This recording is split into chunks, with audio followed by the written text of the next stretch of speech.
Bismillahirrahmanirrahim. Assalamualaikum warahmatullahi wabarakatuh. Salam sejahtera bagi kita sekalian. Shalom, Om Swastiastu, Nama Budaya.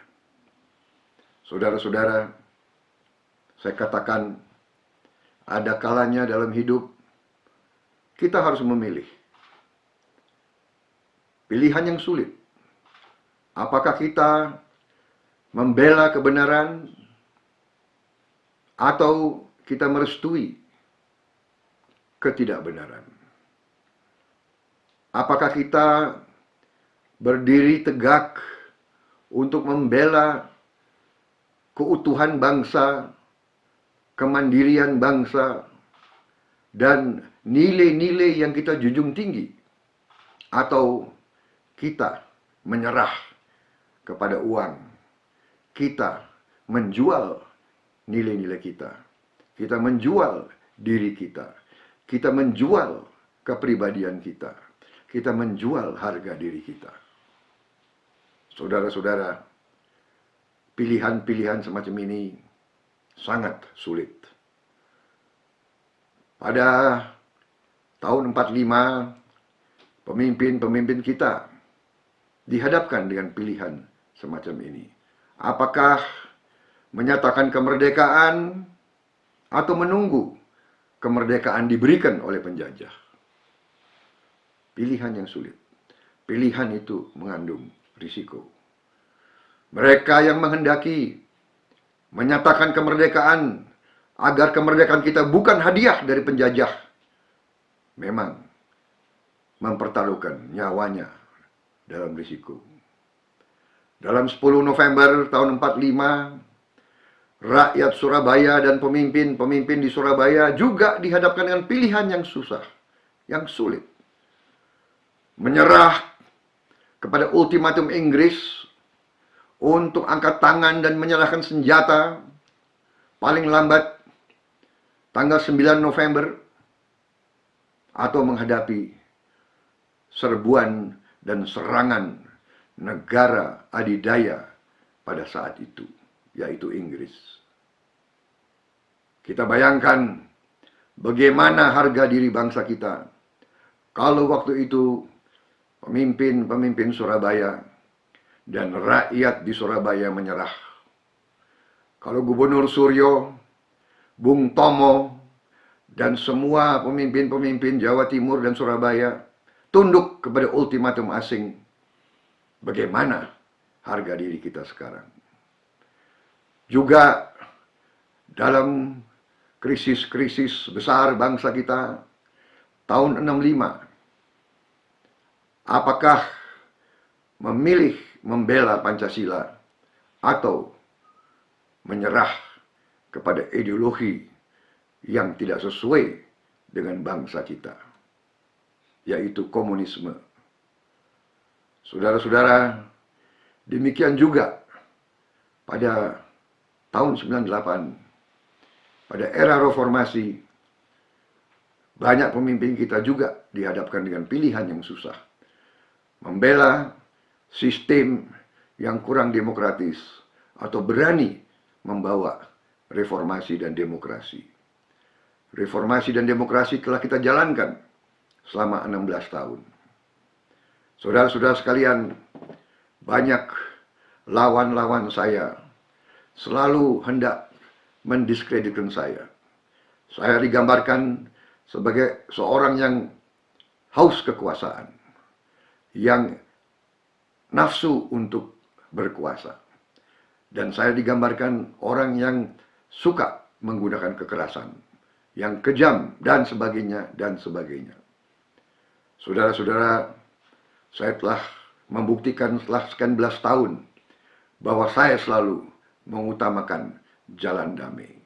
Saya seorang mantan prajurit yang mengerti perang. Saya pernah melihat perang. Saya pernah melihat korban-korban perang. Komandan yang sangat saya hormati gugur di tangan saya. Anak buah saya yang terbaik gugur di sekitar saya. Saya yang harus ke keluarga mereka, ke ibu-ibu mereka, ke istri mereka, ke orang tua mereka untuk memberitahu putranya gugur di bawah kepemimpinan saya. Saya selalu ingin jalan damai. Karena itu saudara-saudara sekalian, fitnah-fitnah yang mereka lantarkan sungguh sangat keji. Saya dituduh ingin menutup semua gereja di Republik Indonesia. Padahal keluarga saya sebagian besar Kristen. Bahkan ibu saya adalah seorang Nasrani. Bahkan di sekitar saya, pengawal-pengawal saya, ajudan-ajudan saya, sekretaris saya, banyak orang Nasrani. Saudara-saudara, saya seorang prajurit, mantan prajurit TNI. Sumpah kita membela seluruh rakyat Indonesia tanpa memandang suku, agama, ras. Saya telah mempertaruhkan nyawa saya. Dan banyak anak buah saya dari berbagai suku dan agama telah gugur di bawah komando saya. Bagaimana bisa saya melanggar sumpah saya dan melupakan pengorbanan anak buah saya? Saudara-saudara, saya juga telah difitnah seolah bahwa saya adalah anti etnis Tionghoa. Padahal saya selalu membela semua kelompok minoritas. Saudara-saudara sekalian, fitnah-fitnah itu adalah bagian yang keji dari politik. Saya minta para sahabat saya untuk sabar dan tenang. Jangan menjadi marah. Kita harus semakin arif, semakin sabar. Bukan kita menerima fitnah ini, tetapi kita perhitungkan dengan sebaik-baiknya. Dan jangan kita balas kedengkian dengan kedengkian. Saya minta, janganlah kita balas kejahatan dengan kejahatan. Janganlah kita balas fitnah dengan fitnah kembali. Saudara-saudara sekalian, dalam situasi kritis ini, saya minta saudara-saudara terus, walaupun sabar, kita juga harus siap. Siap mental kita, siap tenaga kita, siap nafas kita. Dan saya minta saudara-saudara dalam keheningan malam nanti, renungkanlah pendapatmu, renungkanlah sikapmu, renungkanlah jawabanmu. Saya bertanya, apakah kita membela kebenaran terus atau kita menyerah kepada ketidakbenaran, kepada kecurangan, kepada kezoliman. Dan dalam hari-hari yang akan datang, setelah kita merenungkan, marilah kita mengambil langkah-langkah untuk menghadapi hari-hari yang akan datang. Saya telah memilih berjuang di atas landasan konstitusional. Saya sangat-sangat sulit menyerah kepada keadaan yang tidak benar dan tidak adil. Saya menilai keadaan ini adalah syarat dengan campur tangan asing. Ada negara-negara tertentu yang ingin Indonesia lemah, yang ingin Indonesia hancur, yang ingin Indonesia miskin. Kita telah mendapat bukti-bukti yang cukup kuat tentang keterlibatan mereka. Tetapi tetap kita harus tenang, kita harus sabar, dan kita harus tidak melupakan kekuatan kita sendiri. Saudara-saudara sekalian, katakanlah dari hitungan yang mereka anggap benar, yang kita anggap tidak benar, puluhan juta rakyat Indonesia berada bersama kita. Puluhan juta. Bahkan sahabat-sahabatku di Facebook saya, sekarang jumlahnya sudah lebih dari 8 juta orang. Saya minta para sahabatku yang sejati. Mungkin saja ada yang masuk hanya ikut-ikutan. Tapi mereka yang benar-benar ingin bersama saya dalam memperjuangkan dan membela nilai-nilai kebaikan. Nilai-nilai membela Indonesia. nilai-nilai membangun Indonesia yang benar, yang baik untuk anak dan cucu kita. Saya mohon saudara-saudara, marilah terus kita dalam kekompakan dan kebersamaan, dan marilah kita menilai dari hari ke hari, apapun kita lakukan harus selalu di atas landasan konstitusi kita. Dan tidak boleh menggunakan kekerasan.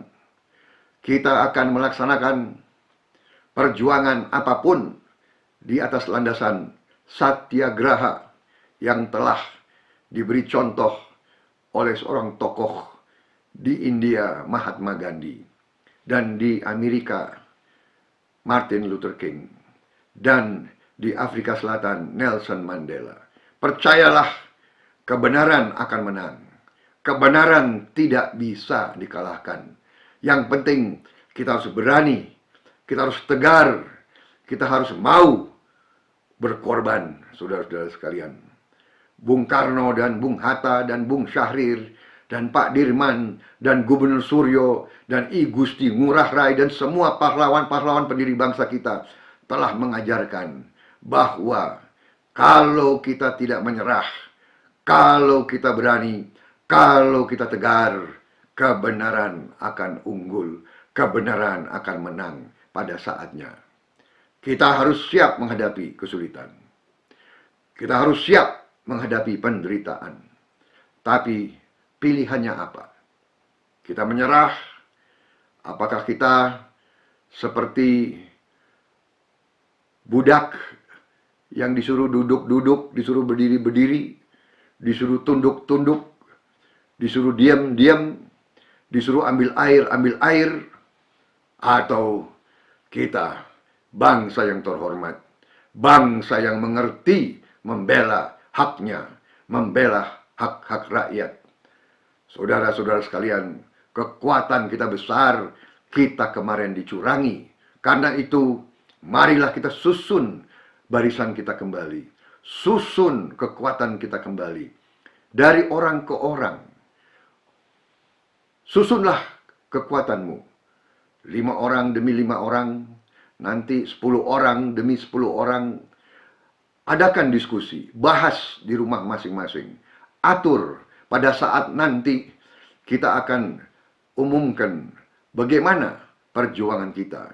Yang jelas pilihannya hanya 2. Berdiri atau hormat sebagai bangsa kesatria, atau tunduk selamanya sebagai bangsa kacung, bangsa budak, bangsa yang lemah, bangsa yang bisa dibeli, bangsa yang bisa disogok.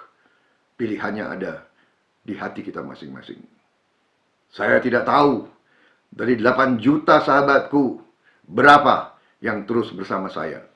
Saya mohon, tolonglah jawab kepada saya sehingga saya tahu siapa yang akan berjuang terus bersama saya sampai titik darah yang penghabisan, atau mereka yang akan melihat dari pinggir, saya pun tidak masalah.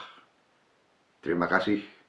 Ini belum akhir dari sebuah perjuangan. Ini baru awal dari perjuangan kita. Merdeka! Wassalamualaikum warahmatullahi wabarakatuh.